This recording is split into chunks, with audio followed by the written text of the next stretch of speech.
Olá, sejam bem-vindos. Meu nome é Silvio Celestino e você está no episódio número 108 do podcast do canal O Executivo. O nosso propósito aqui é aumentarmos a sua musculatura executiva para que você seja cada vez mais um executivo classe internacional. E para isso nós nos aprofundamos em temas relevantes como a gestão de pessoas, o equilíbrio de vida pessoal e profissional e, é claro, sobre negócios, sobre carreiras. Hoje nós temos um tema importantíssimo para você. Nós vamos falar sobre a importância da comunicação para o sucesso do executivo. E para isso nós temos a grande honra de receber o especialista em comunicação e voz, consultor e palestrante, Jorge Cury Neto. Jorge, seja muito bem-vindo. Salve, amigos! É um privilégio e uma honra estar aqui ao lado de Silvio Celestino para contar um pouquinho do nosso trabalho, da nossa paixão, né? Então, cada um tem a sua paixão. Eu tenho a minha paixão desde criança. E, ao longo do tempo, eu fui alimentando essa paixão com o propósito de ajudar as pessoas a serem melhores.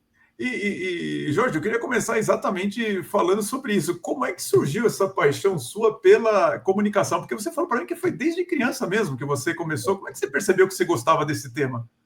Quando eu era criança, eu sou nascido em 1956. Quando eu era criança, o que tinha lá em casa era rádio e radiola. Sei. O rádio ficava permanentemente ligado, né? Aqueles rádios de madeira, tinha até o olho de peixe, né? Que fazia a sintonia fina das emissoras de ondas curtas, né? Tinha a radiola, né? Que ocupava lugares especiais na sala, né? A radiola, um móvel bonito. Então, o que tinha em casa era rádio e radiola. Então, eu fui coaptado pelas ondas hertzianas do rádio, da onda curta, da onda tropical e da onda média. Não tinha também ainda a FM, a frequência modulada. E aquelas vozes que eu ouvia pelo rádio me impactavam muito, aqueles sons. Nossa, né? imagino. Quando era bem criança, eu fui atrás do rádio para verificar se ali dentro de uma válvula não tinha alguém falando. É mesmo, que interessante. Ficava até imaginando isso. E, costumeiramente, além de estar cercado pela programação radiofônica, né, na casa de meus pais, na casa de meus avós paternos, principalmente, né, eu também costumava estar nas rodas de conversas da minha avó com as suas amigas.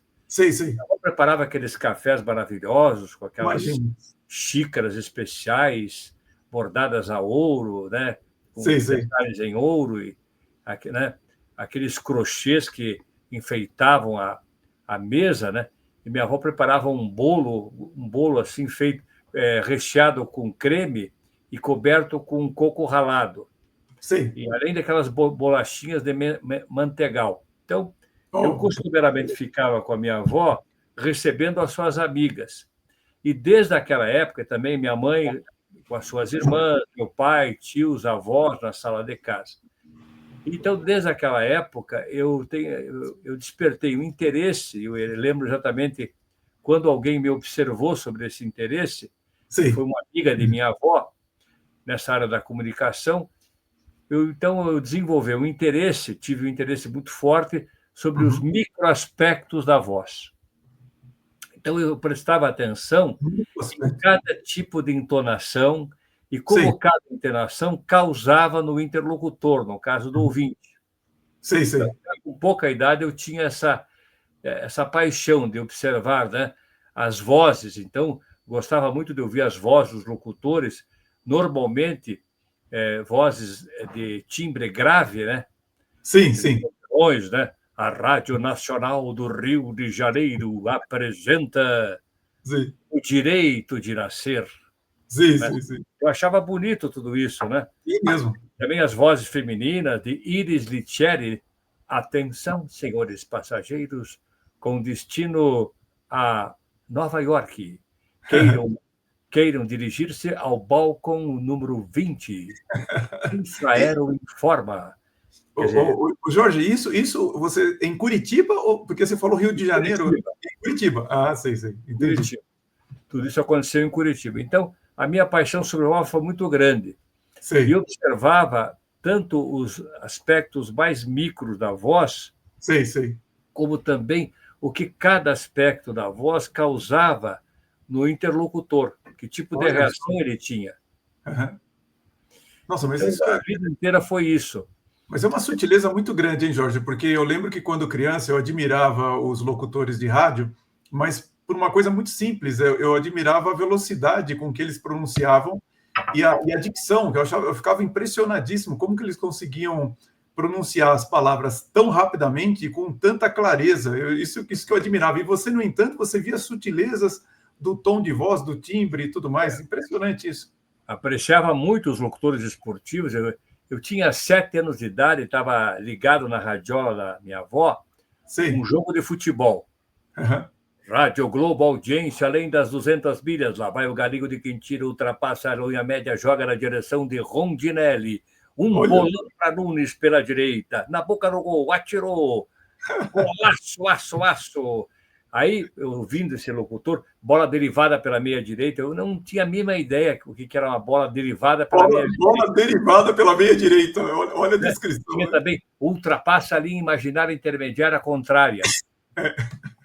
Você pode imaginar o que seja a linha imaginária intermediária contrária. Quer dizer, a divisória imaginária entre a linha do meio de campo e a linha de fundo. Sim, exato. Do campo adversário. Sim, e você pegou, então, na sua infância, você pegou qual narrador mais famoso? O Geraldo José de Almeida? Teve vários, né? Teve vários. Esse que eu estou me citando, quando eu tinha 7 anos, ele estava narrando, né? Rádio Globo, audiência além das 200 milhas. Aí apareceu uma vinhetinha. Jorge Cury. Jorge Cury, que é o seu nome? Eu levei um susto daí, porque eu pensei que Jorge Cury era o meu avô e eu, o Jorge Cury Neto. Não tinha mais do que nós dois, né? E esse chamava Jorge Cury, me chamou mais atenção ainda, né? Com certeza. O Vozeirão, né? Foi um dos locutores mais afamados do rádio brasileiro, né? Sei. E eu acabei aprendendo a narrar futebol, porque eu tinha interesse de ser narrador de futebol, como acabou acontecendo, né? Você chegou a narrar futebol, Jorge? Narro, até hoje eu narro futebol, né? Você hoje narra até hoje? Rádio web que transmite futebol, mas narrei a vida inteira. Eu já estou com mais de 50 anos de rádio e televisão. Olha só. Não, porque como eu vejo lá no seu LinkedIn, eu não percebi que você também narrava jogos. Também narro. E uma das inspirações foi esse tal do Jorge Cury. Sei. O Jorge Cury não tinha uma narração tão rápida assim, porque ele tinha uma voz grave. Uma voz grave, uma voz que não dá para pôr muita velocidade. Certo. Você não embola, né? Então tem que ser um pouco mais devagar. Bola com o galinho de Quintino, ultrapassa a linha imaginária intermediária contrária, abre pela ponta direita para Nunes, bolão agora para Cafu. Né? Então ele tinha assim, essa cadência um pouco. Alguns outros, como o Fiore Giliotti, já era mais rápido, né? Já era mais rápido, é verdade. Rádio Bandeirantes, cadeia verde, amarela, norte e sul do Brasil. Lá vai o Corinthians, ultrapassa a grande fronteira. Um abraço para Silvio Celestino, o rosto de São Paulo. Eu gostava muito de ouvir o José Silvério. Ele narrava com uma velocidade incrível. O Silvério era bem assim, que é o meu tipo, que é o meu jeito de narrar, mas é uma narração mais descritiva. Bola pela direita, se aproxima do bico esquerdo da grandeira, bate de pé direito, cruza por toda a extensão da grandeira, e chega para cortar a zaga ali na marca do pênalti, não sei o quê, bola para a linha de lado. Então, a minha narração é mais descritiva, quer dizer, é mais rápida, né? Porque eu sou um barítono, né? Sei. Que interessante. Eu posso ganhar um pouco mais de velocidade, né?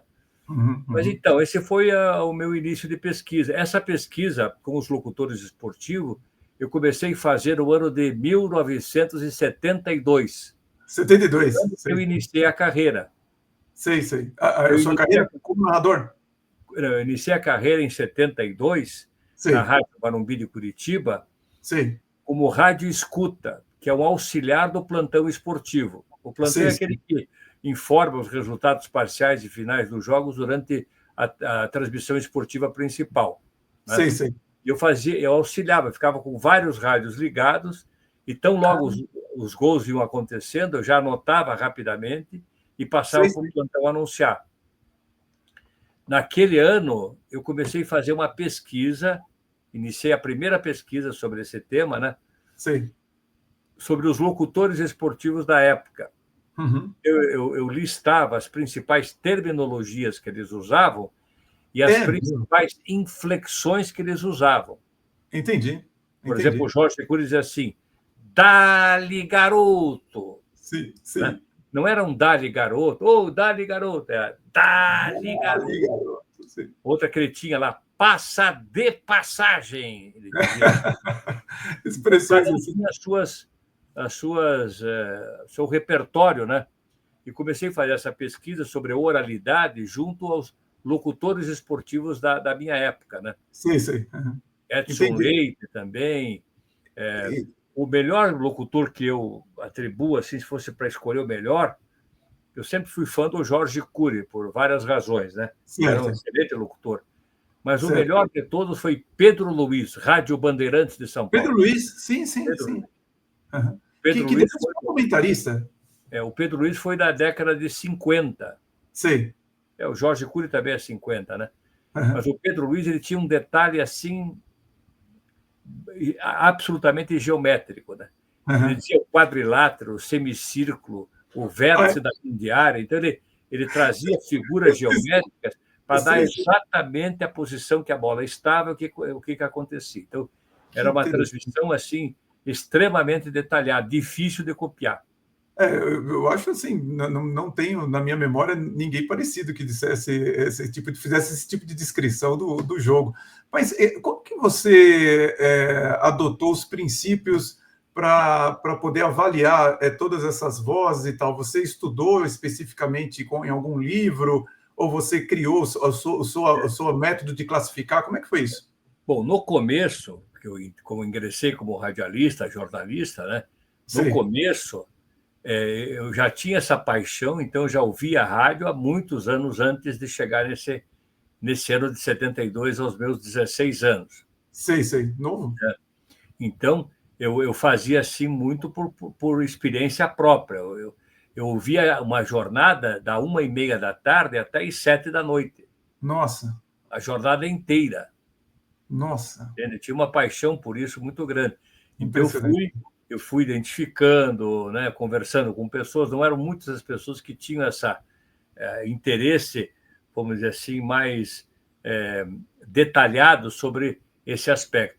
No ano de 73, eu fui para uma outra rádio, a Rádio Cultura do Paraná, e daí eu era repórter lá, a função era do repórter. Então, durante os jogos do Campeonato Brasileiro da época, eu ia visitar as cabines de rádio para ver como é que os locutores narravam. Ah, olha só. Então, eu chegava a perder o jogo, pelo menos o primeiro tempo, eu perdia o jogo para assistir os locutores. Você estava lá para ver o locutor, não o jogador. Que interessante. Não, eu perdi até o jogo, porque eu entrava nas cabines, era jovenzinho, ficava quietinho ali no canto, observando como é que o locutor manuseava o microfone, que tipo de microfone, como é que ele fazia. Os grandes locutores, eles falavam num tom de voz moderado para o baixo. Ah, é mesmo? Falavam baixo. Mas no ar, na rádio, parecia que eles estavam no clímax da sua emoção. Exatamente, parece bem alto, né? Interessante. E não estavam. Que daí era uma combinação com a sonoplastia, que sabia equalizar a voz daquele locutor. Sei. O torcedor ouvinte do Brasil já fizeram a menina deitar outra vez na grama do Couto Pereira. Lá vai o Verdão Coxa Branca pela meia direita. Lá. Então, eles falavam de um tom de voz relativamente baixo. Esse era o Lombardi Júnior que eu estou tentando... Sei, Lombardi Júnior, sei. Um tom de voz baixo que dava corpo para a voz e daí a sonoplastia dava esse brilho. O famoso Fiore Gilhote, né? O Fiore Gilhote falava muito baixo.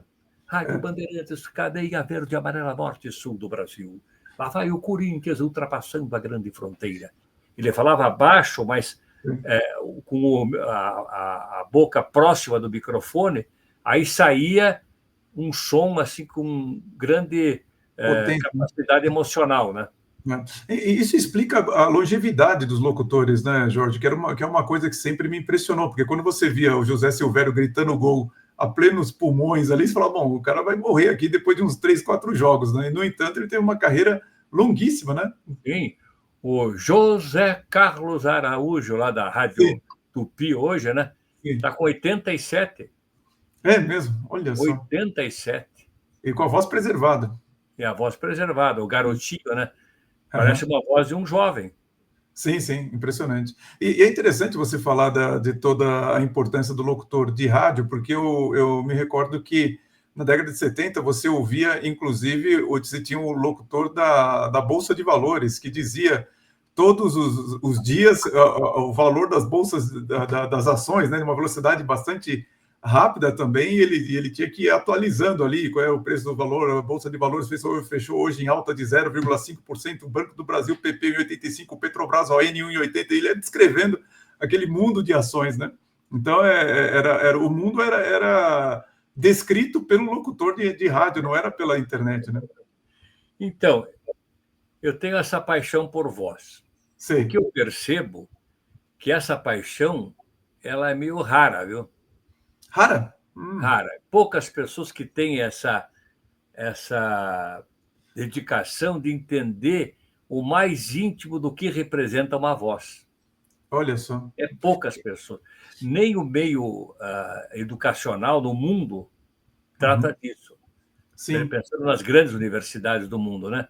A voz é um elemento, de alguma forma, assim, que não chama a atenção sob o ponto de vista de descobrir e fazer uma imersão sobre ela, entender com profundidade as características, o que significa uma voz. Sem dúvida. É muito raro. Então, o que eu hoje atuo é com algo que, quando eu falo com as pessoas, o que elas dizem para mim, invariavelmente? Nunca pensei nisso.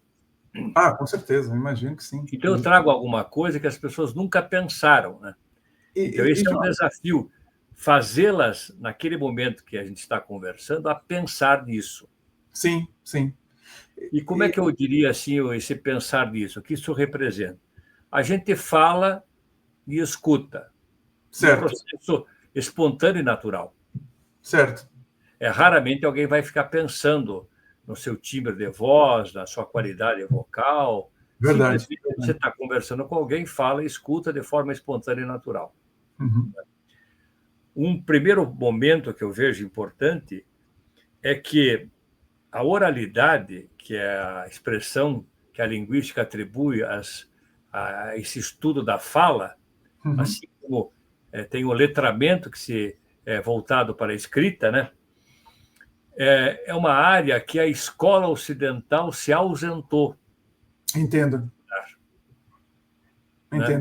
Ela até diz, como aqui no Brasil, na Base Nacional Curricular Comum, que a oralidade é prioridade, mas não tem, até hoje, um único professor para ensinar isso. Desconheço nas escolas. Agora, Jorge, uma coisa que me chama a atenção é que você fez esses estudos, mas você preferiu não ir numa formação, vamos dizer assim, mais acadêmica, como um fonoaudiólogo, alguma coisa assim. Você não é fonoaudiólogo, ou você tem essa formação também? Não. E a minha base de estudo contempla bem pouco a fonoaudiologia. Sei. É porque, normalmente, quando as pessoas pensam na fala, pensam num fonoaudiólogo. Você não, você fez um estudo particular mesmo. Né? Eu tenho uma amiga muito querida chamada Lini Quirilos. Sim, eu conheço, claro. Ela é a minha fonoaudióloga parceira, né? Sei. Eu trouxe pouco da fonoaudiologia para o meu estudo. O meu estudo é um estudo transdisciplinar. Sei. Então, a fonoaudiologia que eu compreendo, né, que é da área da saúde, né, é para que as pessoas tenham um bom desempenho na sua voz, saibam qualificar a sua voz. Sei. Vai voltar da área da saúde e do bem-estar. Né? Entendi. Normalmente, os fonoaudiólogos, né, eles têm um nível interessante de compreensão sobre comunicação, mas não ao nível que um profissional de comunicação, ainda mais com experiência, tem. Então, tem muitos que têm, são bons fonoaudiólogos, como essa que eu estou citando, a Lini Quirilos, que é a principal fonoaudióloga na área de voz do Brasil. Sem dúvida. Né? Então, eu peguei o que eu sempre fiz desde aquele tempo, e até desde antes desse tempo, né, desde criança, é na área da performance, da locução. Sim. Então, eu trabalho sob o ponto de vista da locução. Onde que eu fui buscar mais elementos? Eu fui buscar na acústica, Entendi. buscar na música, Uhum. eu fui buscar no canto, eu fui buscar na programação neurolinguística. Entendi. Então, eu fui Entendi. buscar em várias áreas, inclusive na área do design. Do designer mesmo, design. Design mesmo, para valer. Então você pode dizer que você criou um método próprio seu para Meu método próprio. desenvolvimento. Sim. Uhum. Não, eu ia perguntar, Jorge, não queria interrompê-lo, mas e quando que você percebeu que esse seu conhecimento que você desenvolveu ao longo da sua história era muito útil para o executivo? Como que foi essa trajetória que você começou a ser contratado por executivos? Eu vi que você é do ramo, você é um belo entrevistador mesmo, hein? Parabéns. Então, assim, o que acontece? A minha paixão sobre a voz foi me levando a entender mais a voz. Certo. Né? Então, o que é? Primeiro, acho que a gente pode começar conceituando o que é a voz. Certo. Basicamente, vamos dizer, uma definição de voz, sob o ponto de vista da acústica, voz é som. Uhum. Certo. Por ser voz som, todo o universo do som, todo o impacto do som está na voz. Uhum. Então, a voz tem um impacto muito forte, muito significativo, porque Perfeito. ela é um som. Uhum. Então, todo mundo sabe que o elemento sonoro na existência, ele é basilar. Sim, O som sim. é que faz o movimento de toda a criação. Certo. Uhum. Né? Nós temos sons internos, batimentos cardíacos, a parte assim também do funcionamento intestinal e outras, né? Sim, claro. Temos sons internos, e o som tem uma característica específica, e sons externos. Perfeito. O que é esse som? O que é voz sendo som? Voz sendo som, né? A definição de som é uma vibração física de natureza mecânica. Exato, exatamente. Assim como a luz é uma vibração física de natureza eletromagnética. Exato, exatamente isso. Exatamente. Tá? Então, o som, a voz, ela tem um fenômeno chamado audiotátil. Audiotátil. Audiotátil. O som toca no outro permanentemente, sistematicamente. Uhum. Então, com esse som que eu estou emitindo, eu estou tateando você em toda a extensão do seu corpo. Entendi. De 20 a 20 mil hertz, você me ouve. Exato. Antes não, depois também não. Mas o efeito tátil se dá permanentemente. Entendi. Então, tem um primeiro aspecto, assim, que é esse fenômeno chamado audiotátil. Uhum. Né? A voz é de natureza concreta e particular.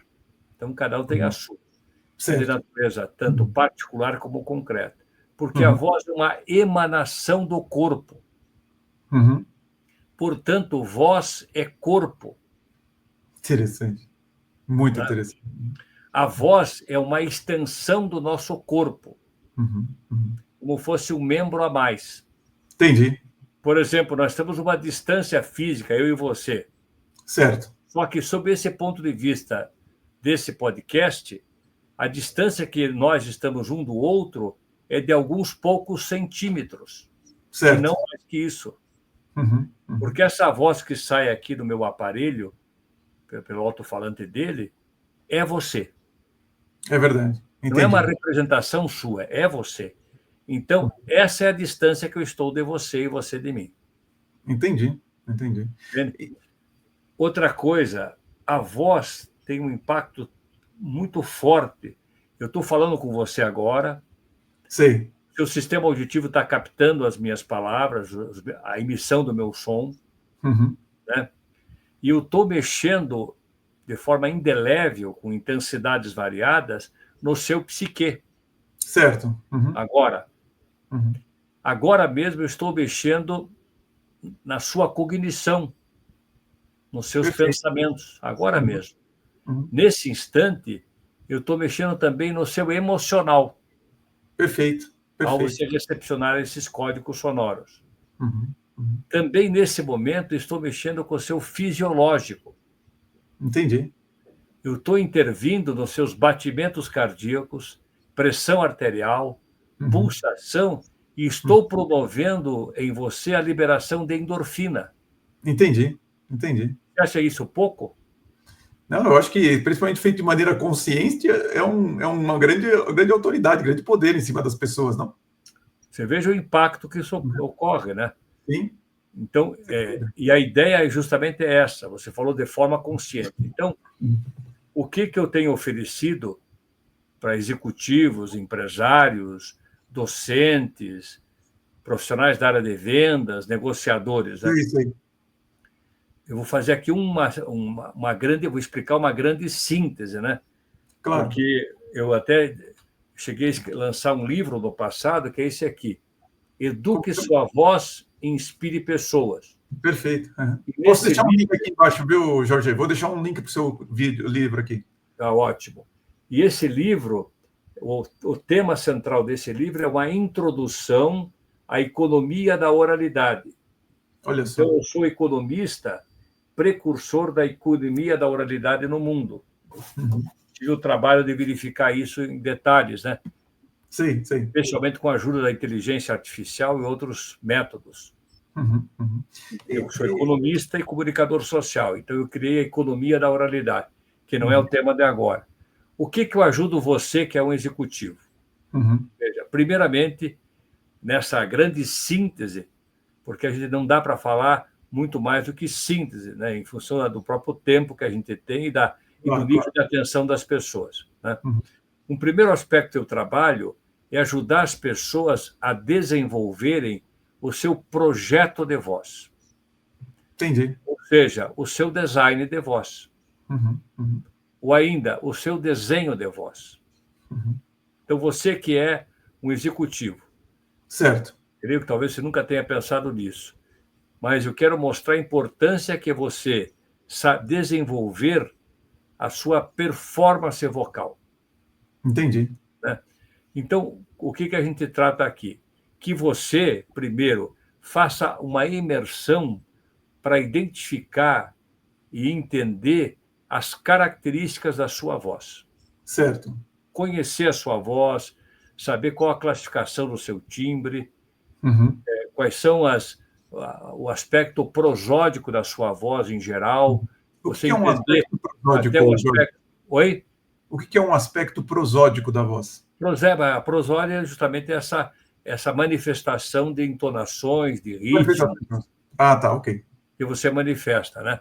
Entendi. Então, assim, é para você entender as características da sua voz, no mínimo detalhe, conhecer a sua voz, parar para você, de algum modo, em poucas horas, você chegar nesse conhecimento da sua voz. Certo. Por que é importante você conhecer a sua voz?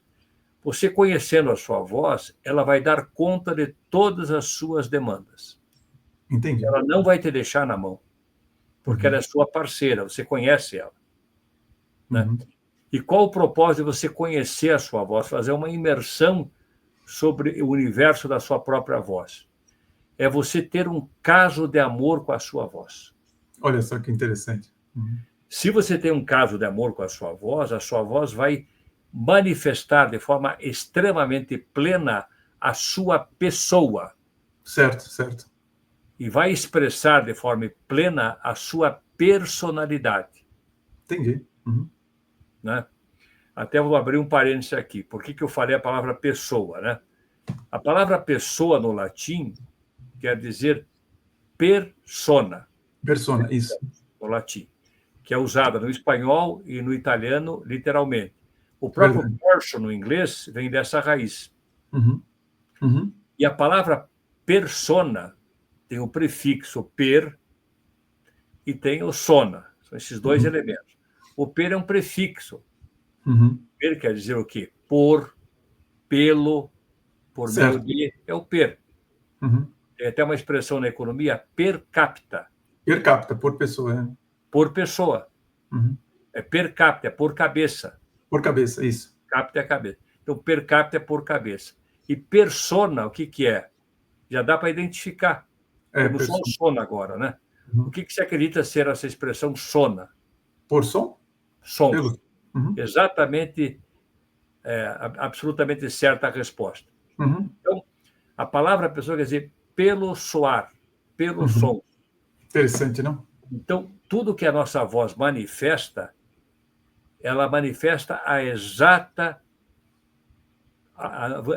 de forma exata e concreta e absoluta a nossa pessoa. Então, a voz é uma expressão da nossa alma. Alma é um sinônimo de pessoa, né? Sem dúvida, sim, ânima. Exatamente. Então, assim, a importância disso, de você conhecer a sua voz, é um conhecer a si mesmo. Especialmente no atributo que manifesta a sua pessoa. Entendi. Então, primeiro, você conhece a si mesmo por meio de uma educação da voz, da sua própria voz. E você pode expressar a sua personalidade, a palavra já diz, é personalidade, né? E a nossa personalidade é manifestada por meio da nossa voz. Perfeito, sem dúvida nenhuma. O que a gente entrega aqui para os nossos executivos? A gente ajuda o executivo na formação e na qualificação da sua pessoa. Ele chegar no mais alto da maturidade da sua pessoa. Entendi. Que é feita por meio da educação da voz. Entendi. Então, o primeiro ponto que a gente trabalha aqui é que você tenha esse caso de amor com a sua voz. Né? Então, para isso, você ganhando essa performance vocal, qual que é o propósito de tudo isso aqui? Né? Sim. Que, ao você falar com as pessoas, ao você usar esse som articulado, você tenha uma calibragem de voz suficiente que gere agradabilidade no seu ouvinte. Entendi. Então, o ponto é que a sua voz gere agradabilidade no ouvinte. A voz é uma comunicação não verbal. Então, você gerando agradabilidade, você vai gerar para o seu ouvinte prazer. Normalmente, o seu ouvinte não vai perceber esse prazer conscientemente. Vai ficar no inconsciente. Só para eu ficar bem claro aqui, é que você falou que a voz é uma comunicação não verbal. Você está se referindo aos aspectos da voz, que não são as palavras nem nada. Então, é evidentemente isso. Né? Bem compreendido. A voz é uma comunicação não verbal. Perfeito, entendi. É uma técnica, né? Sim, sem dúvida. O verbal são as palavras. Certo, claro. Né? Mas, então, assim, que você consiga gerar prazer para esse teu ouvinte. Esse teu ouvinte, ou teus ouvintes, seja eles quantos forem, ele não vai perceber normalmente que está tendo prazer com a sua voz. Entendi. Talvez. Mas ele está sentindo o prazer. Porque a sua voz, de modo consciente e intencional, você faz isso. Certo. Você vai gerar esse prazer no seu ouvinte desse modo, sabendo que está fazendo isso e percebendo os resultados dessa ação. O que acontece com você? Você ganha um primeiro grande benefício, que é o sonho de qualquer ser que fala, que se expressa, que é ter um ouvinte qualificado. Entendi. Você gerando prazer para o seu ouvinte, o que acontece em relação ao ouvinte? Esse ouvinte vai ampliar de modo significativo a atenção que vai dar a você. É a atenção do ouvinte, que é o elemento de maior disputa na chamada hipermodernidade. Sim, sem dúvida. O asset mais valioso é a atenção da pessoa. Né? E você consegue ampliar a atenção da pessoa por causa do prazer que você está gerando por uma comunicação não verbal, que é a voz, o som. E você vai ganhar não só a quantidade de atenção, que é bem importante, mas também a qualidade de atenção. Sim, sem dúvida. Você veja que ganho substancial de algo que as pessoas nunca pensam nisso. Uhum. Inclusive, você percebe em alguns, não só executivos, mas mesmo alguns profissionais, que eles têm uma certa necessidade de falar rápido, porque eles acham que não estão capturando a atenção do ouvinte. Então, ele acaba se tornando uma pessoa que deixa a ansiedade falar por ele, em vez dele construir realmente a mensagem que ele entende que é relevante para a pessoa que está ouvindo. Exato. Aí existe uma série de alternativas para você, ao conhecer as suas múltiplas estéticas vocais, é isso que a gente faz no treinamento, né? Sei. Isso aqui é o treinamento que a gente dá, a mentoria. Uhum. Ao você conhecer a sua voz, pelo menos uma dúzia de estéticas vocais que são absolutamente suas. Certo. Normalmente a pessoa tem um tipo de fala que veio da infância, passou pela adolescência e se consolidou na fase adulta. Uhum. Ela tem uma ou duas no máximo, mas aqui ela vai conhecer pelo menos uma dúzia ou mais de estéticas vocais que ela tem. E Sim, cada sim. estética vocal que é dela, dentro da sua autenticidade, né, Uhum. ela vai também ser treinada para ter discernimento para escolher qual estética vocal é adequada para aquele momento. Ah, que interessante. Uhum. Por exemplo, vamos dar um exemplo aqui. Você falou de pessoas que falam rápido, né? Exato.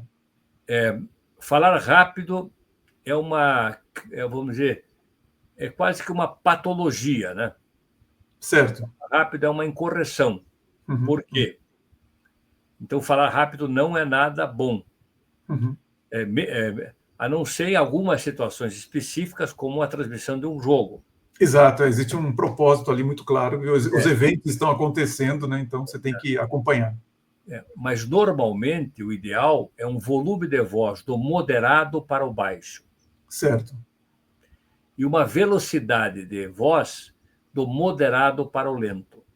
Ah, olha só, que interessante. Por quê? Dando essa explicação, né? Uhum. Porque o teu ouvinte ele vai usar a memória de curto prazo dele, que é Certo. limitada. Uhum. A gente ouve e esquece, essa é a tônica. A gente ouve e Uhum. esquece. Exato. Ouviu, logo esqueceu. Uhum. Essa é a tônica. Se você fala rápido, né, no intuito de chamar atenção, você pode chamar atenção sob o ponto de vista emocional. Uhum. Quer dizer, você emocionou-se e provocou emoção no outro, mas não sob o ponto de vista comunicativo. Entendi. Porque essa memória de curto prazo ela é muito limitada. Então, a pessoa vai ouvir você, se é que ela tentou prestar atenção em você, e vai esquecer imediatamente o que você disse. Poxa vida. Uhum. Então, existe um diapasão, um padrão, que a gente pratica aqui na nossa mentoria, com o nosso mentorado, Sim. que vai identificar qual que é o diapasão dele, qual que é o padrão dele para ele usar. Uhum. Se, por exemplo, a gente quer fazer aqui no podcast, a gente quer pensar juntos. Uhum. Né? Então, para isso, existe uma estética vocal específica para isso, que é uma estética vocal mais harmônica, uhum. né? Que tem a tendência do volume ser moderado para o baixo e a velocidade do moderado para o lento. Entendi. O objetivo é fazer pensar. Uhum. Se o objetivo é emocionar, aí você tem outros tipos de estética vocal, um pouco mais intensa, você usa mais o beta, o teta, você usa outros tipos de frequência. Entendi. Quando você tem por objetivo emocionar, você Uhum. vai gerar grande perda do pensar, do cognitivo. Sim, claro. Não é o objetivo. Né? Então, assim, o que é o nosso executivo ganha com isso? Ele, conhecendo a sua voz, compreendendo o seu padrão vocal, né? O seu diapasão, ele vai encontrar o ponto de equilíbrio e vai encontrar o brilho do seu timbre. Entendi. Esse brilho do timbre praticado, assim, ele vai gerar esse tipo de ponto positivo, que é o prazer em ouvir. Entendi. E com esse ganho. Não, eu ia perguntar para você, Jorge, é que eu percebo claramente, de geração a geração dos homens, a voz foi ficando menos grave. Você percebe isso também? Isso, você tem alguma pesquisa que mostra isso ou não? Porque para mim é muito notório quando eu observo, por exemplo, a minha voz, ela não é tão grave quanto era a voz, por exemplo, do meu avô. E quando eu vejo uma pessoa, um homem mais jovem que eu, hoje eu percebo que a voz dele não é tão grave quanto a minha. Isso, você tem ideia do que teria acontecido ao longo dos anos que fez com que a voz dos homens ficassem menos graves?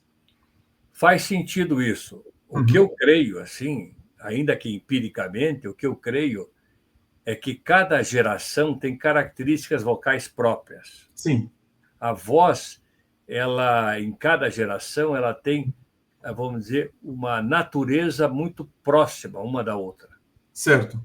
né? Então, nós tivemos a geração, por exemplo, das grandes vozes do rádio da década de 40, 50, né? Uhum. Sim. Por exemplo, vou citar um exemplo que faleceu recentemente, Salomão Esper, Uhum. Rádio Bandeirantes. Então, o jeito, a cultura, o modo do falar dele é da geração dele. Certo. Aquela voz mais grave, mais bem Uhum. entoada, com a dicção, né, o aspecto prosódico, a dicção bem feita. Uhum. Então, é uma geração. Isso se dá também no canto, né? Uhum. Então, vamos pegar o Salomão Esper como exemplo. Depois, Certo. passado algum tempo, entrou a geração do Cid Moreira, Sim, sim. Uhum. que é um outro tipo de locução, Uhum. né? Que daí explora a voz grave, né? Verdade, verdade. A voz Cid Moreira, o próprio Chapelin, né? Sim, sim, sim. Vozes Sérgio Chapelin. graves. E depois as gerações foram se sucedendo e, de fato, nós temos hoje uma geração que tem vamos dizer, uma predisposição como característica voltada mais ao agudo. Você encontra Uhum. mais tenores e barítonos do que baixo. Entendi. O baixo é a voz grave, absoluta, né? Uhum. Uhum. O barítono é uma voz intermediária. Uhum. Tem o grave e tem o agudo. E o tenor é o agudo, isso no gênero masculino, né? No Sei, feminino sei. é a contralto, a mezzo-soprano e a soprano. Então tem isso sim. Eu creio que sim, que uma mesma geração tem um padrão específico de voz. Parece que pausou aqui a nossa comunicação por uns minutos aqui. Voltamos. Você estava falando, então, da voz masculina, e aí você ia falar da voz feminina. Na feminina, como que A é? voz feminina tem o contralto, o Contralto. mezzo-soprano e a soprano. Sei. O contralto Ah, é o equivalente ao grave do masculino, na mulher, o sei, sei, contralto, sei. uma voz boa. Iris Licheri era contralto, Uhum. né? A mezzo-soprano, que é intermediária, e a soprano, que é aguda. Entendi, entendi. Então, A cada minha. tipo de timbre tem características. Nenhum Uhum. timbre é melhor do que o outro. São Sei, sei. características. Uhum. E cada tipo de timbre tem o modo de você usar próprio, né? Entendi, entendi. A minha mãe cantou em coral por muitos anos, ela era soprano, então eu já tinha ouvido falar É. dessas diferenças que você está O mencionando. soprano, que é o agudo, ele sempre sobressai-se, né? O agudo Exatamente. sobressai-se. Ele encobre o grave, né? Uhum, O grave é uhum, que dá uma base, assim, né? uhum. Mas o soprano é uma voz clara, né? Sim, sim, sim.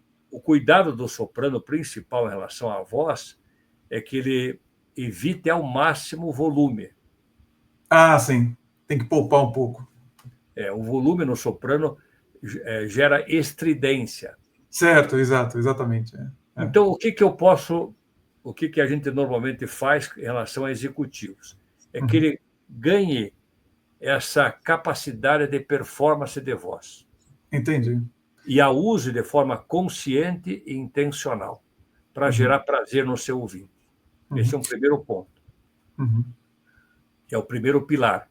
O segundo pilar que a gente trabalha aqui, eu chamo de composição de repertório.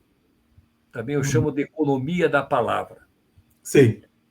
Então, assim, nós não fomos ensinados a falar. A escola ocidental se ausentou desse ensino, né? Uhum. Sim, E sem essa dúvida. cultura dessa cultura da fala, ela se deu em 435 antes de Cristo, onde os gregos, né, eles estudaram profundamente a escola da retórica. Sim, exato. Punha aquilo, né? Até hoje é um estudo maravilhosamente útil. Sem dúvida. Os gregos. Mas na Guerra do Peloponeso, esse é o marco que eu cito no meu livro. Na Guerra do Peloponeso, os espartanos, que eram povos dedicados à guerra, eles eram oligárquicos, poucos mandavam, e lacônicos, usavam poucas palavras. Então, eles venceram os atenienses, que eram dados à filosofia. Certo. E aí eles descontinuaram a escola da retórica e instituíram a escola do direito. Entendi. Então, a partir daquele ponto, é que surgiu o método que até hoje nós usamos. Então, tem alguém lá na frente que sabe tudo, pessoas sentadas, né, enfileiradas nas cadeiras, que a princípio não sabem nada. Sim, sim. Então, aquele que está na frente tem a função, na minha percepção, de doutrinar aqueles que estão sentados. Então, então, o falante, por isso que a oratória acabou tendo uma relevância, porque a oratória justamente é a arte da persuasão. Sem dúvida, sem dúvida. E a arte da eloquência. Então, nesse ponto aqui nesse ponto da composição de repertório, o que a gente ensina, eu fui buscar esse estudo, não foi simples chegar vamos dizer, nesse conhecimento. O que acontece? Eu comecei a perguntar por que razão a tradição oral, que veio de séculos, séculos, séculos e mais séculos, como é que ela chegou com dignidade a ser decodificada pela escrita, que é um fenômeno relativamente bem mais recente. Sim, sem dúvida. Como é que passou-se de geração em geração de forma tão precisa que chegou muito bem ainda em condições de ser registrada pela escrita? Entendi. Um dos exemplos é a escritura sagrada. Era uma tradição oral. Como é que ela chegou ao ponto de ser registrada pela escrita e de ser validada em todo o seu teor? Sim. O que eu descobri que a própria composição da tradição oral, né, e também aí estendendo para a própria escritura sagrada, que daí é um bom exemplo para isso, tem outras fontes, mas eu estou citando essa agora. O segredo desse sucesso foi que eles usavam uma linguagem versiculada. Entendi. Então, você deve imaginar, assim, numa letra de música ou numa poesia, o tamanho de um verso. Certo. O verso é uma linha. Então, não tem muitas palavras num verso, né? Mas a ideia é de um pequeno verso. Certo. Então, o diapasão que a gente usa assim, para treinar pessoas é que elas criem os seus pequenos versos. Que interessante. Elas pegam o seu conteúdo e transformam aquele conteúdo, evitando preposição, evitando conjunção, e criem pequenos versos. Entendi. Porque esses pequenos versos têm a virtude de não saturar o ouvinte, não saturar a memória de curto prazo do ouvinte. Entendi. Então, esses pequenos versos é que nos trouxeram conhecimentos lá de trás, que até hoje a gente usa. Entendi. Né? Então, a ideia nesse pilar é você construir pequenos versos. Você ganhar essa disciplina, esse hábito de criar pequenos versos. E é interessante o que você está dizendo, Jorge, porque recentemente eu estava fazendo coaching com um executivo e ele se queixava que um dos diretores da empresa, ele tinha uma mania, um método de falar muito preocupado em contar uma história no início de toda a reunião para poder introduzir um tema e tal. E ele falava que isso tornava a reunião, às vezes, um pouco maçante, porque ele tentava fazer a conexão de uma história longa para chegar no ponto que ele queria convencer as pessoas ou nos pontos que ele gostaria de colocar para discussão. Então, é exatamente o oposto disso que você está falando. Em vez dele falar uma coisa curta, ele se alongava muito e o executivo se ressentia, porque ele chegava uma hora que ele ficava cansado de ouvir uma história tão longa que demorava para chegar ao ponto principal que ele precisava tomar a decisão. Veja, falar demais, vou usar uma palavra que pode ser um pouco usual. Falar demais é pecado. Sim. Falar demais, você peca contra Deus e contra o próximo. Entendi. A Escritura Sagrada diz lá em Provérbios de Salomão, capítulo 10, versículo 19, na multidão das palavras não falta pecado. Sim, sim, sim. Tem outra expressão que diz assim, quem fala muito traz maldição para si. Interessante. A Bíblia é bastante farta, a Escritura Sagrada, no falar muito. E é curioso. Pode falar, Jorge. Ela condena o falar muito. Falar muito é algo assim que tem que ser evitado ao máximo. E é curioso você dizer isso num momento cultural em que as pessoas têm uma necessidade tão grande de colocar conteúdo nas redes, né? Então as pessoas realmente falam muito, falam coisas desnecessárias e fúteis, né? Acima de tudo, uma preocupação com a futilidade exagerada. Eu sou de uma origem assim, de que sempre fui muito eloquente. Hoje não mais. Hoje eu fico o dia inteiro quieto, só quando percebo que há um momento de fala. Hoje eu parei, porque é altamente destrutivo. Por quê? No falar muito, você vai se autoexcitando. Sim. Você vai criando uma ansiedade que não precisava. Você perde, inclusive, a própria capacidade cognitiva. Entendi. Essa vibração física de natureza mecânica, que é a voz, vai atingindo o próprio emissor de tal forma que ele vai perdendo a sua capacidade melhor de pensar, de saber a sequência do que vai dizer. Ele se autoestimula, ele cria uma ansiedade que não precisava existir. Entende? E ele faz muito mal para o seu ouvinte. Imagino. Porque ouvir é o que mais gera cansaço, como você falou, né? Ouvir é uma função vital que gasta muita energia. Sem dúvida. As pessoas estão quietas ali numa poltrona e não está acontecendo nada, porque elas não estão falando, não estão gastando energia, não estão falando. Mas o ouvir, você gasta uma energia vital muito especial, muito forte. Você pode ver quando termina uma palestra, a pessoa sai da poltrona ali, vai para o corredor, ela já sai cambalhando. E tão cansado. É tão cansado. É verdade. O que acontece nisso, isso é um aspecto que eu trabalho também, né? No que se refere a palestras, aulas expositivas, elas são absolutamente improdutivas. Imagino. Independente do palestrante, mesmo para palestrantes especiais, inteligentes, conhecedores da sua área, mesmo esses são improdutivos. Todos esses gastos feitos com palestras, com eventos, são improdutivos. É mesmo, olha só. E é muito simples de você observar essa tremenda improdutividade. É simples. Não precisa ser gênio nenhum. É só perguntar para uma pessoa que está acabando de sair de uma palestra, ali, quando ela chega no hall, no coffee break, e pergunta, e daí? O cara, você pergunta, e daí? O que você está levando para casa? O que você entendeu? A pessoa fica pensando, assim, olhando, e não vem quase nada. É verdade. Isso eu imagino também. O que acontece? Tem explicação científica, né? Você está ouvindo, então tem alguém falante lá, falando.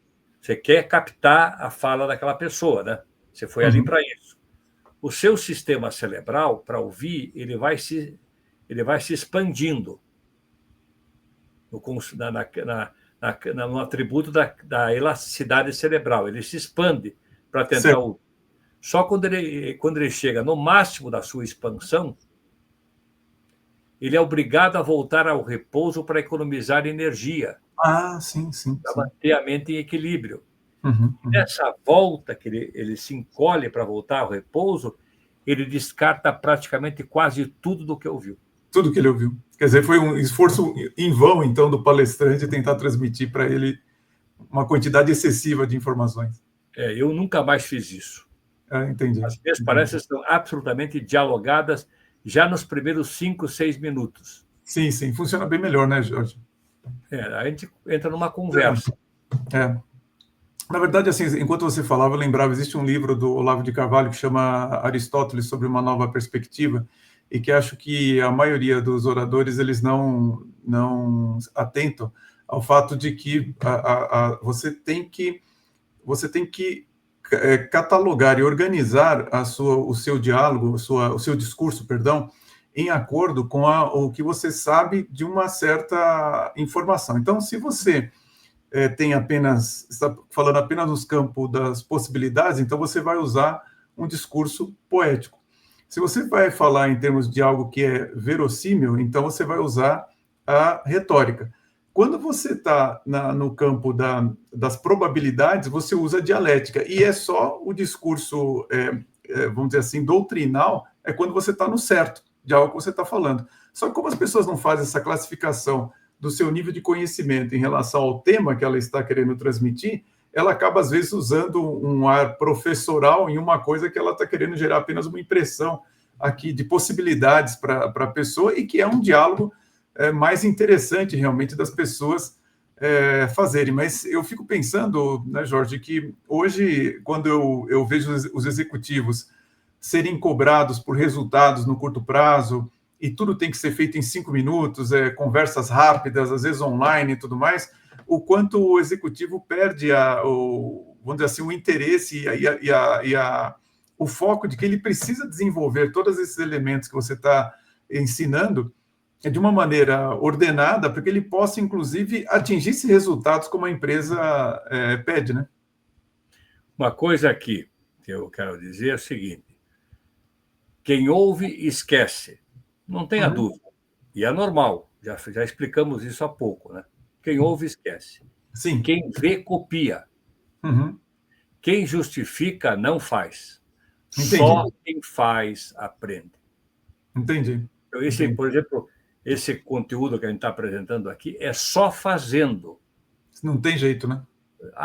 Tem uma boa parte das pessoas dizem: Jorge, obrigado pela aula. Tudo bem, agradeço, mas a aula não é suficiente para a pessoa estar nessa dimensão, nesse nível de competência comunicativa. Ela tem que fazer. Né? Sem dúvida.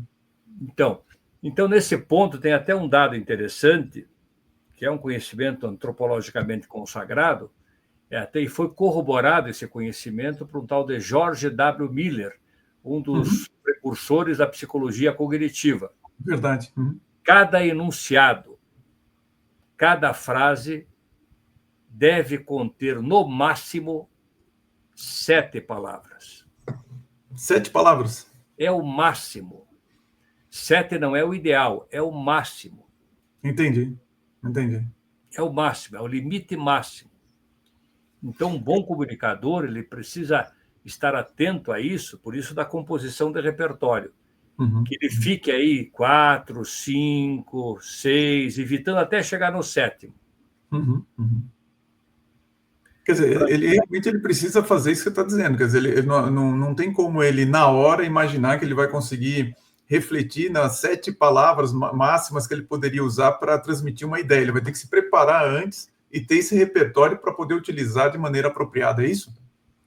Da mesma forma que o voice design é feito de forma consciente e intencional, aqui nesse segundo pilar, é feito de forma consciente e intencional, feito a nível de planejamento. Entendi. É isso que a gente ajuda os nossos mentorados. Eles vão planejar. Eu tenho uma mentorada lá em Portugal, achei assim, ela teve um aproveitamento fabuloso, né? Sei. E quando a pessoa chega nesse ponto, ela torna-se uma pessoa especial, né? porque a pessoa dela vai ficar enaltecida. Ela conseguiu desenvolver a formação e a qualificação da sua pessoa. Ela criou um Excel que ela coloca todas aquelas frases, as que eu fui dizendo para ela, que ela apreciou, e outras, né? E ela deixou por categorias, então elas têm aquelas frases curtas que vão, de fato, impactar o ouvinte. Esse ouvinte vai memorizar aquilo, e esse ouvinte vai espalhar aquilo que foi dito. Que interessante. Uma comunicação absolutamente exponencial. Né? Então, essa que é a ideia. Não, é de que muito a comunicação que seja transmitida a muitas gerações futuras. Por exemplo, eu digo para você assim, um exemplo quem muda permanece. Sim. Um pensamento para pensar, né? Claro, sem dúvida. Um pensamento para refletir. Quem muda permanece. Certo. Você sabe quanto tempo essa expressão existe? Não tenho ideia. Há quase 3.000 anos. 3.000 anos? Foi dita, atribuída a Confúcio. Olha só. Como é que ela chega até hoje da gente dizer está repetindo isso? Pela característica dela. Entendi. E especificamente qual característica você diz? É pelo paradoxo? Na característica de ser, pode ser até pelo paradoxo, de ser curta. De ser curta. Quem muda permanece. Quem muda permanece. Entendi. Então, você não saturou, você respeitou o limite da memória de curto prazo de quem estava ouvindo você. Entendi. E assim, milhares. Todo o legado da humanidade que veio até nós foi feita dessa forma, de forma versiculada. Entendi. E tanto é quando você vê Ilíada ou Odisseia, né, de Homero, ela é versiculada, né? São os cantos e os versículos, né, de cada um dos cantos, todos eles. Foi esse evento que você cita aqui, da Ilíada e Odisseia, do Homero, né? Foi o primeiro evento escrito, que era oral isso. Era oral, essa era uma tradição oral. Foi o primeiro evento que foi feito, que passou a ser decodificado pela escrita. Exatamente. Tanto é que quando eu formo mentores, Jorge, e quando eu falo sobre mentor no livro Odisseia, acho que canto 22, é a primeira vez que a palavra mentor é utilizada. Então, está num dos livros mais antigos do Ocidente. Né? É impressionante. Então, porque anteriormente a escrita, o que tinha assim na Grécia, com esse poema e tantos outros, né, eles chamavam de cantores. Eram declamadores especiais. Isso, exatamente. Eram declamadores tão especiais que, ao declamarem, eles transferiam literalmente aquele conteúdo para a memória da pessoa. É isso mesmo. Isso que eu faço. Que interessante. Eu estou resgatando coisa lá antiga, né? Exatamente. Então, a pessoa tem uma voz agradável, que garanta um aumento de qualidade e quantidade do seu ouvinte, e ele tem as palavras que ele prepara com potência, expressões de inteligência e sabedoria, ele vai tornar-se especial, esse executivo. E realmente isso tem um valor enorme, né, Jorge? Porque uma das grandes preocupações dos líderes é que, às vezes, eles tentam comunicar algo para os funcionários esquecem, os funcionários não fazem, eles não são obedecidos, então é uma técnica fundamental para ser aprendida, não?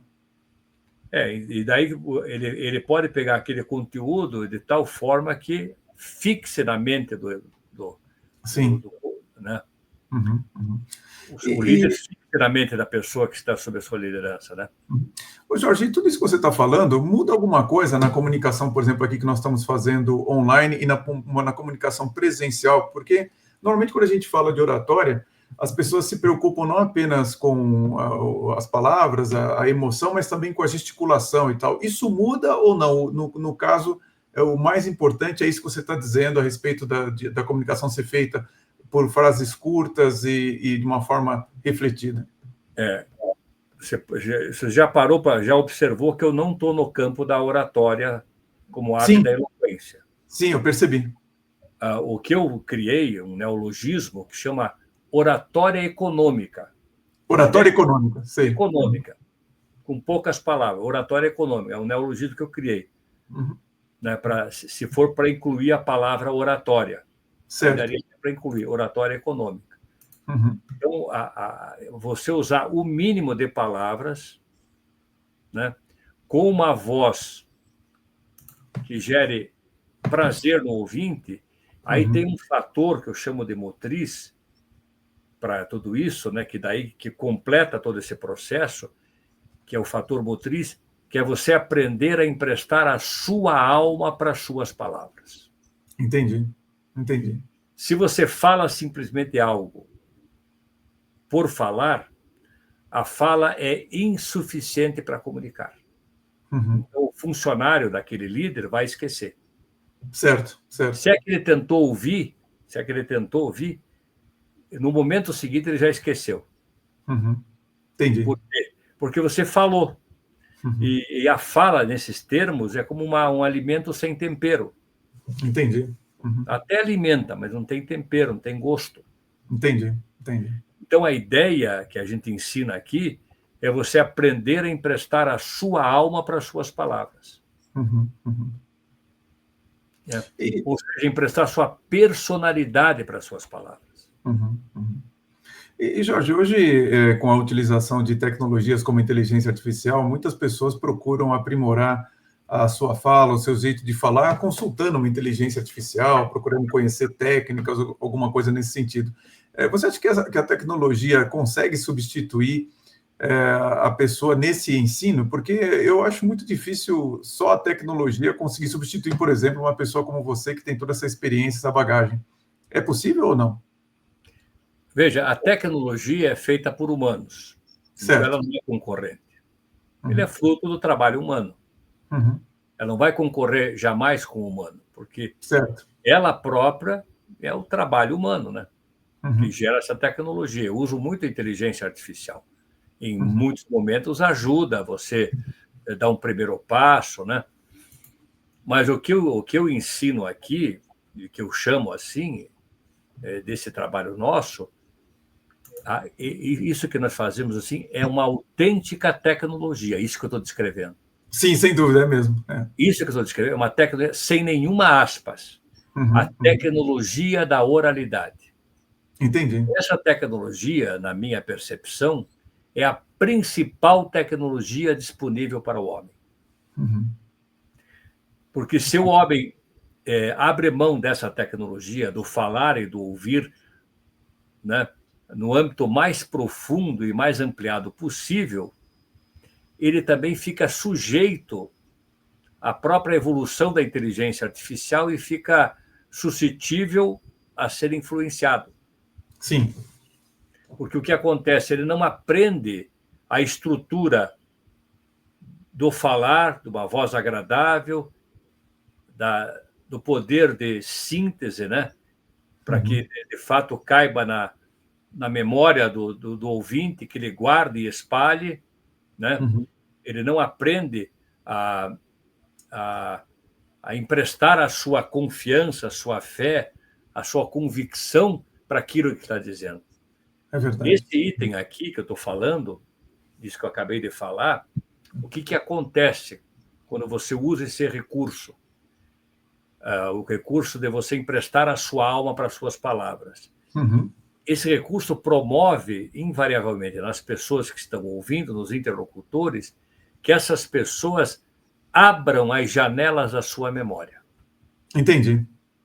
Esse é um contexto emocional tão forte, a convicção, a fé, né, que as pessoas que estão ali como interlocutores, elas invariavelmente abrem as janelas da sua memória. Então, aquelas poucas palavras que você preparou, com sabedoria, com inteligência, vai encontrar uma memória aberta. Entendi. Para captar.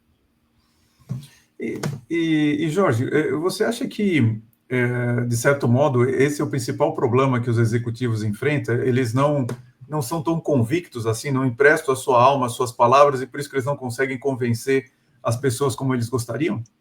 Cada um de nós faz o possível, né? Só que por falta de conhecimento mais ampliado, mais profundo, causa dessa carência, não tem como evitar, né, os ruídos, né, as falas espontâneas e naturais, e muitas vezes a pessoa colhe algum resultado negativo, ela nem sabe de onde que veio aquilo.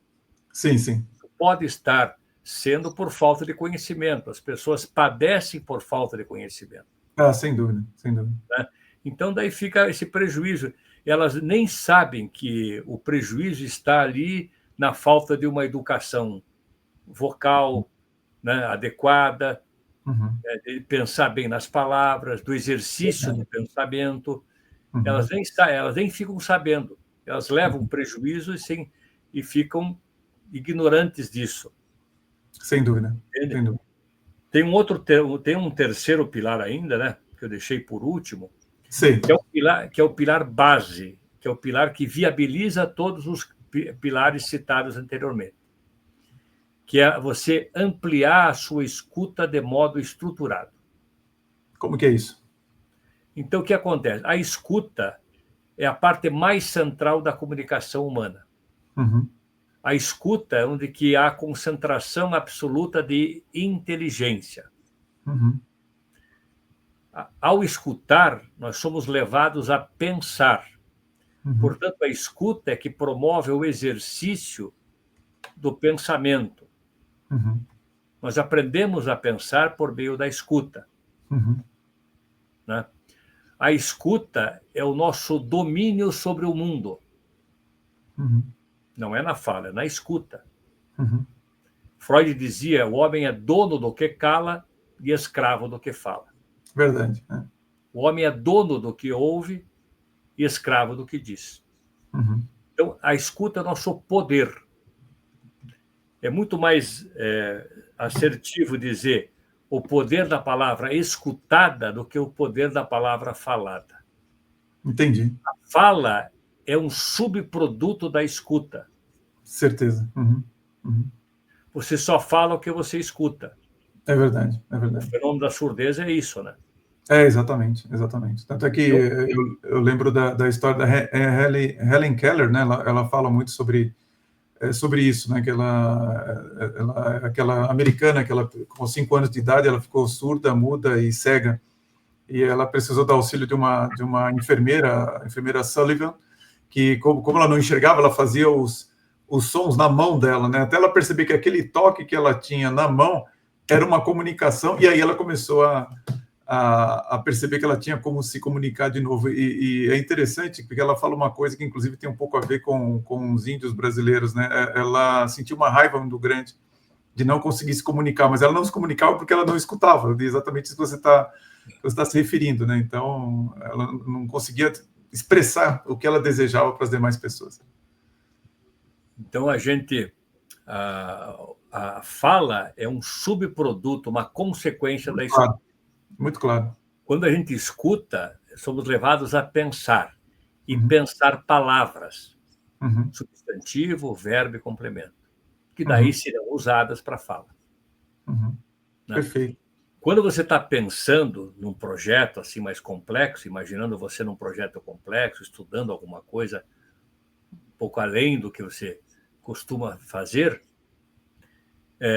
o pensamento, o próprio pensamento, sem emitir som, então o nosso pensar ativa as pregas vocais. Só o pensar. Só o pensar, sem emitir som. Entendi. Então, o pensamento está ligado umbilicalmente às pregas vocais.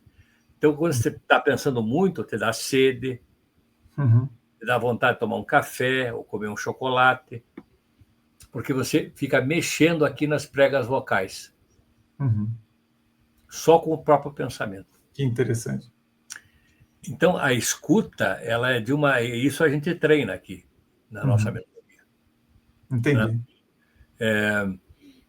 Então, assim, por exemplo, né, eu estou falando com você está me ouvindo, seu sistema auditivo está captando o que eu estou dizendo, mas não é necessariamente a minha voz, sob o ponto de vista verbal, né? Verbal porque está emitindo palavras, né? Sim, claro. Não é através da minha voz, desse som articulado, que você vai compreender o que eu digo. Uhum. Você vai entender o que eu estou dizendo, né, captando meus sons, meus códigos sonoros, Uhum. e esses códigos sonoros são copiados. Você copia os meus códigos sonoros. Você mimetiza os meus códigos sonoros. Uhum. Então, o que você está ouvindo é um atributo absolutamente seu. Você está copiando, eu não tenho nem ideia que cópia que você está fazendo do que eu estou dizendo. Sei. Você está copiando, mimetizando o que eu estou dizendo. Entendi. Então, aí que a escuta, ela é um atributo extremamente individual. E a escuta é tão forte que você também não consegue reproduzir o que você escutou na integralidade. É verdade. Aliás, é um grande desafio. Um grande desafio. O seu trabalho... Oi? Você cria imagens internas que você não consegue reproduzir para o outro. Sim, claro. Aliás, os grandes autores são os que são capazes de fazer isso, né? De realmente captar uma realidade e transmitir de tal forma que você consiga formar na sua cabeça aquela realidade que ele está vendo, né? Mas o que eu ia perguntar para você é o seguinte, quer dizer, o seu trabalho no final do dia, Jorge, ele não é um trabalho que vai fazer as pessoas ficarem padronizadas. Pelo contrário, elas vão adquirir na voz a personalidade delas mesmas. É isso, né, que você está dizendo? Sim, absolutamente isso. O que a gente trabalha, a gente jamais cogita e jamais cogitamos criar a persona daquele treinado, né, daquele mentorado. Jamais. Sei. Isso é coisa que a oratória faz, né? Criar uma persona para ir lá no palco e desempenhar. Não. Aqui a gente trabalha em cima da autenticidade. Entendi. É você. É você. É você e você se apresentando em público, você presente. A gente chama o fenômeno da presentificação. Sim. Que está baseado na autenticidade. A palavra autenticidade está ligada à palavra aletheia no grego, né? Que quer dizer verdade, realidade, autenticidade e sinceridade, aquela tal da sincera. Sim, sincera, sim.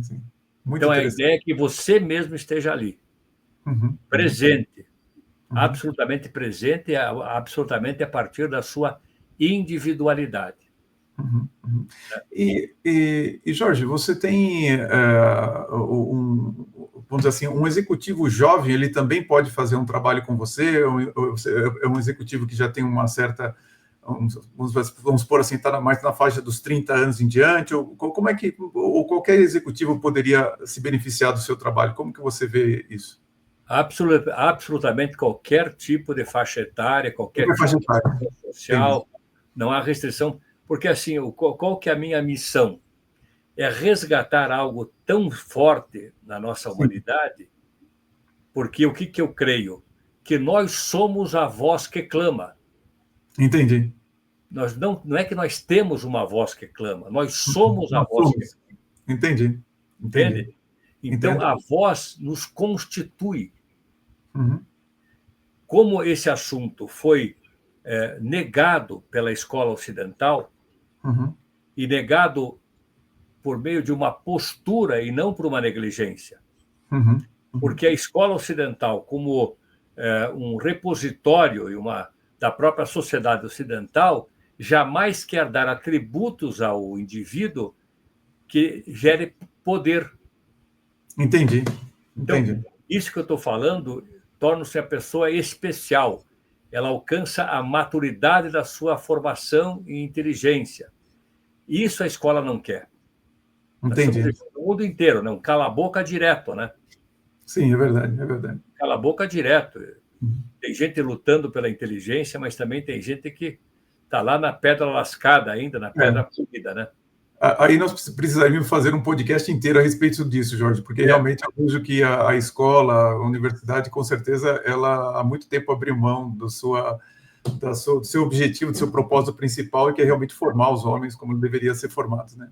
Como nós somos a voz que clama, sim, tudo que se refere a isso, vindo da parte da sociedade, da escola também, como um reflexo da sociedade, querem evitar que isso aconteça. Sim. Evitar esse tipo de poder. Sem dúvida. Eu não sei se bem é um reflexo da sociedade. Eu entendo que certas forças entraram nas escolas, nas universidades, e que estão muito mais interessados em formar certos tipos de pessoas pensando de um certo jeito específico do que propriamente reflete a sociedade. Mas isso, como eu falei, daria para a gente fazer um outro podcast só com esse assunto. O Luiz Antônio Marcuschi, que foi um grande linguista, já falecido há uns 3 anos, né? Sim. Ele disse que esse aspecto não se tratou de um descuido, mas de uma postura. Exato. Há uma vigilância na nossa fala tremenda. Tremenda. Quando você tem habilidade... Foi de caso pensado, Jorge. De caso pensado. De caso pensado. A escola não deu porque ela não quer dar mesmo. Não quer dar. Sem dúvida. Ô, Jorge, antes da gente... Desculpa, você quer falar mais uma coisa? Não, é isso mesmo, acho que é isso mesmo. Então, nesse caso da escuta, só para então, já que você me deu... Nesse caso da escuta, o que a gente ensina para as pessoas? É bom você tomar uma água, que eu vou dizer uma coisa que talvez surpreenda. O nosso propósito de ensino, no caso, assim, nesse campo da escuta, é que as pessoas aprendam a não falar. Que interessante. Esse aprendizado a não falar é um dos pontos mais clímax do nosso processo. Quando você aprende a não falar, você vai ganhando musculatura e domínio, especialmente a partir do seu ego, da sua própria fala. Você vai tendo poder sobre a sua própria fala. Você é que vai resolver falar na hora que você vê que é adequada. Perfeito. Então, aprender a não falar é dos aspectos mais importantes, né, desse trabalho. Cada palavra menos que você diga é ponto para você. É crédito para você. Muito bom mesmo. Jorge, eu posso deixar o seu LinkedIn aqui embaixo para as pessoas entrarem em contato com você? Uma boa conexão? Pode. Se quiser deixar até o meu WhatsApp, não sei se é conveniente. Posso deixar também, se você quiser, eu coloco o WhatsApp seu que eu tenho aqui, e as pessoas que quiserem entrem em contato com você. Então, nesse campo aqui da escuta, a gente tem, vamos dizer, é uma escuta próxima, e até avança um pouquinho mais, mas só para dar uma ideia, a gente ensina uma escuta próxima da escuta psicanalítica. Entendi. De você interpretar os contextos e circunstâncias, de você aprender a esvaziar-se de si durante uma escuta para obter uma escuta pura, de você aprender a interpretar interpretar esse som articulado que os teus interlocutores usam, porque esse som que a gente está emitindo revela como nós somos, revela a nossa personalidade. Sem dúvida. Então, você pode interpretar com muito pouco tempo de treinamento quem é aquele que está diante de você pelo modo com o qual ele usa a sua voz. Entendi. Realmente, assim, eu vejo que é um conhecimento e um treino muito importante para uma série de líderes executivos, em função disso que eu falei, que os líderes executivos é muito cobrado pelo resultado, e uma série de ferramentas, como a voz, como é o caso do que você ensina, que podem ser utilizados para atingir esse resultado, gastando menos energia, menos tempo e convencendo com maior velocidade os seus liderados, sem sombra de dúvida. Por exemplo, se você puder falar com o seu interlocutor, claro, dependendo do contexto e da circunstância, você faz uma fala que você não usa nenhuma palavra. Sim. É uma fala especial essa. Que você conseguiu responder ou falar com alguém sem usar nenhuma palavra. Porque daí 100% da escuta vai ficar por conta do interlocutor. Sim. Ele que vai gerar a escuta. Entende? Então, a lei do menos é mais é absolutamente potente. Só que agora eu fiquei um pouco confuso. Você disse que a pessoa não usou nenhuma palavra, você está se referindo que ele não usou palavra ou ele usou poucas palavras? Eu estou colocando o contexto que ele não usou nenhuma palavra. Sim. Em algumas circunstâncias que você pode... sim, claro. Numa comunicação com alguém, que você responde àquele alguém sem usar nenhuma palavra. E deixa toda a interpretação do que você quis dizer sem usar nenhuma palavra por conta dele. Aí ele fica com 100% da interpretação. Entendi. Perfeito. Seria uma fala bem forte essa. Sem dúvida nenhuma. Então, quanto menos palavras você usar, mais poder tem. Eu coloquei na questão da oferta e da demanda, né? Da lei da economia, né? Quanto menos palavras você usar, mais valor cada palavra unitária tem. Exato. Quanto mais palavras você usar, você diminui o valor unitário de cada uma delas. Nossa, esse é um conceito bem claro e bem fácil da pessoa entender. É bem científico, né? Sem dúvida. Então, quem quiser nos procurar, será bem-vindo. Né? Agradecemos o Silvio Celestino pela essa oportunidade, né? Essa que é a minha missão, né? De despertar a oralidade e de entregar a principal tecnologia disponível para o homem. Aliás, é uma tecnologia que nos permite manter a dignidade diante dos avanços da inteligência artificial. Sem dúvida nenhuma. Eu acho que esse é um ponto fundamental para todos nós nos preocuparmos e nos dedicarmos também. E Jorge, bom, indo para o final aqui, deixa eu aproveitar aqui, conversar com a nossa audiência, pedir para eles deixarem um comentário, dar um like, compartilhar. Quando você compartilha, a plataforma entende que você está gostando do conteúdo e indica para mais pessoas. E, é claro, se inscrever no modo pago do canal O Executivo. Tem um link aqui embaixo. Daqui a pouco vou fazer a controversa com o Jorge Cury. E para você ter acesso a ela, você precisa ser um assinante. Então, tem um link aqui embaixo para você se inscrever e ter acesso à controversa, não apenas com o Jorge Cury, mas também a todas as demais dos episódios anteriores. E, Jorge, uma última pergunta que eu faria para você é exatamente, né? Que conselho que você daria para um jovem executivo que gostaria de fazer a sua trajetória, de se amadurecer, quem sabe, um pouco mais rápido, e não tem nenhum conceito como esse de voz, de postura, de oratória que nós estamos falando aqui, da economia da oratória, né? Quais são os principais pontos que você acha que um executivo tem que pensar logo no começo da sua carreira para ele poder realmente direcioná-la de maneira apropriada? Veja, quem está iniciando está com a força toda, está com aquele entusiasmo, né? Tem o mundo inteiro de desafios para enfrentar, etc., né? O que eu diria é o seguinte: um primeiro hábito importante que eu atribuiria aqui é o hábito da leitura. Ler. E, de preferência, que você aprenda a ler. Nós temos muito poucos leitores bons. É verdade. Muito pouca gente sabe fazer uma boa leitura.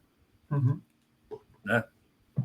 Então, você aprender a ler, porque você vai passar de milhares de palavras, dentro do contexto apenas oral, para milhões de palavras. Sem dúvida. Então, conhecer as palavras, conhecer a estrutura de pontuações. Né? Então, eu diria o seguinte, né? Ler é uma forma particular também de ouvir. Sem dúvida, você está ouvindo o autor, né? Isso já foi comprovado cientificamente, um trabalho da área médica, né? Então, o ler, você usa a área visual do cérebro e auditiva.